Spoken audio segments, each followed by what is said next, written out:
Hi, welcome to Nice Rack. I'm Brad, and today we're going to be doing an unboxing from Newegg. I pressed that on that side as well. All sides, but the one all sides. Pretty sure I know what this is. But can you guess? It's more than one thing. Well, I hope it is. Cool, we got some G-Skill Ripjaw RAM. I've actually been waiting on that to start one of my next videos for building an Asus Prime. What do you have the name? Asus Prime Z390P motherboard. Yeah, I've been waiting on that.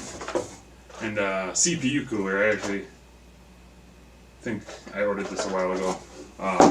But I ended up buying one locally from one of my neighbors, so it's pretty cool. But now I have a backup, and this is a pretty good one. So beautiful. Well, alright. Well, have a great day. Thanks for watching.